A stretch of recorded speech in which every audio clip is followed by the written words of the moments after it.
Kalau diberikan ruang dan porsi yang benar sesuai dengan agama, sesuai dengan Al-Quran, maka nggak ada yang perlu atau mungkin masalah-masalah yang berarti sebenarnya, seperti itu. Dan berkaitan tentunya dengan kesehatan pun Allah Subhanahu Wa Taala sebenarnya memberikan banyak sekali cara.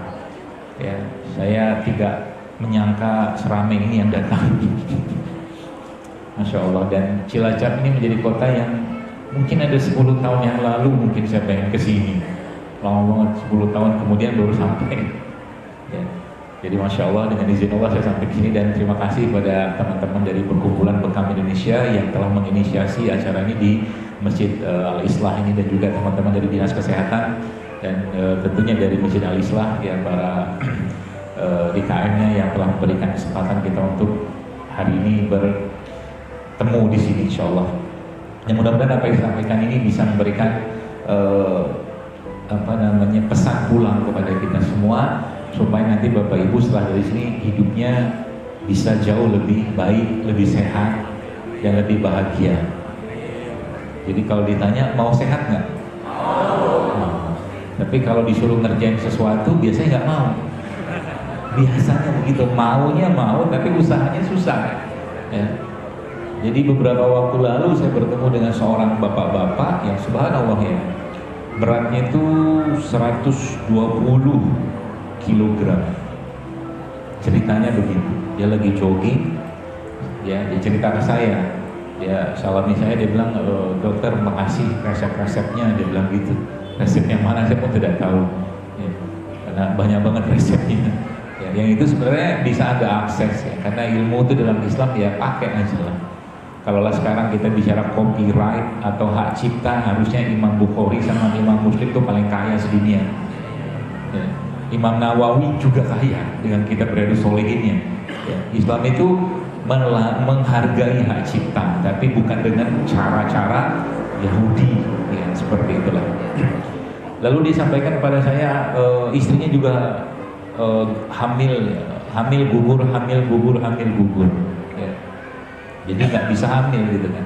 Setelah diperiksa ternyata autoimun, kata ahlinya, kayak begitu. Lalu dia cerita, terima kasih resepnya. Emang bapak ngapain? Saya bilang sama beliau. Ya, nah ini yang bapak-bapak, ibu sekalian bisa praktekkan ya, mulai hari ini. Ya. Pertama dia bilang dia mulai mengurangi itu.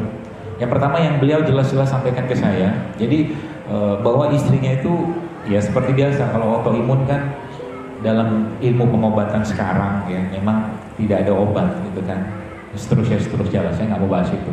Tapi intinya sebenarnya nggak mungkin Allah tuh menciptakan atau ada muncul penyakit nggak ada obat, tuh nggak mungkin, mustahil ya, seperti itu. Lalu akhirnya dia cerita dia mulai memperbaiki itu, tiba-tiba video-video saya gitu kan muncul gitu kan, mungkin ya Allah sedang mengirimkan pesan ke dia untuk hidup sehat gitu kan. Akhirnya dia mulai memperbaiki atau mengerjakan satu hal yang sederhana sekali, sangat sederhana. Istrinya juga sama, mengerjakan hal yang sama. Bapak Ibu tahu apa dikerjakan? Tiap hari dia berjalan 30 menit. Setiap hari jalan 30 menit. Itu top, satu yang pertama. Jadi kalau Anda mulai mau belajar sehat, tiap hari usahakan ada jalan 30 menit, konsisten lah di situ. Itu yang pertama. Bagaimana jalannya? Macam-macam. Anda mau nyeker boleh, di pantai boleh, atau mungkin tadi saya lihat di pantai apa? Penyu, ya. Iya, pantai Penyu. Tapi nggak ketemu penyu tadi. Penyunya mungkin agak durhaka sama orang tuanya, jadi batu di atas. Mungkin. Jadi yang pertama jalan 30 menit. Ya. Lalu yang kedua dia katakan apa? Saya sudah, ini berat ujiannya di sini. Jadi 30 menit sekarang bahkan di samping itu istrinya juga melakukan hal yang sama, terus sekalian, dan subhanallah ya. Berat badannya itu turun dalam waktu 7 bulan itu dari 20-an tadi itu sekarang menjadi sekitar 87. Ya.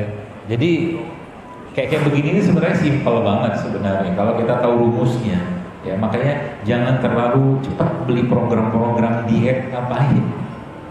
Ya, itu yang pertama. Dan yang kedua, beliau tiap hari akhirnya mulai memperbaiki pola makan.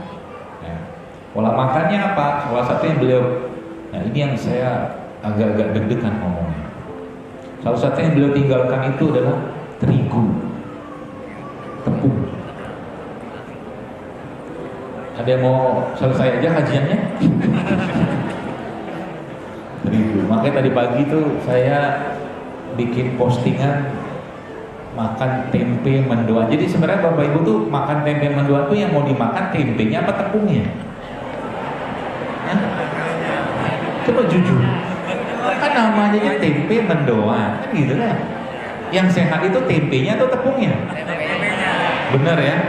Jadi mulai sekarang jangan pakai tepung ya. Akhirnya tadi pagi saya bikinlah itu kan postingan di Pantai Penyu itu. Nah kita lihat. Cuman itu perjuangan, memang ternyata tepung itu sangat setia dengan tempe. Setia sekali dia. Saya kopek-kopek, saya kupas, itu susah bener. Gak mau lepas dia. Belum lagi minyaknya itu. Ya, lengketnya minta ampun. Akhirnya dapatlah beberapa keping-keping tempe gitu kan, meskipun dengan limpahan minyak yang luar biasa di situ. Memang menggodaannya luar biasa. Ujian itu. Akhirnya dapatlah gitu kan. Maka saya pikir, oh kayaknya kalau makan tempe mendoan. Jadi saya membayangkan tadi ada ibu dari dinas kesehatan datang gitu kan. Saya mungkin salah satu kebahagiaan rekan-rekan teman-teman dinas kesehatan itu kalau angka penyakit turun kan gitu. Harusnya. Jadi yang datang ke puskesmas itu nggak banyak lagi. Berarti kan masyarakat sehat.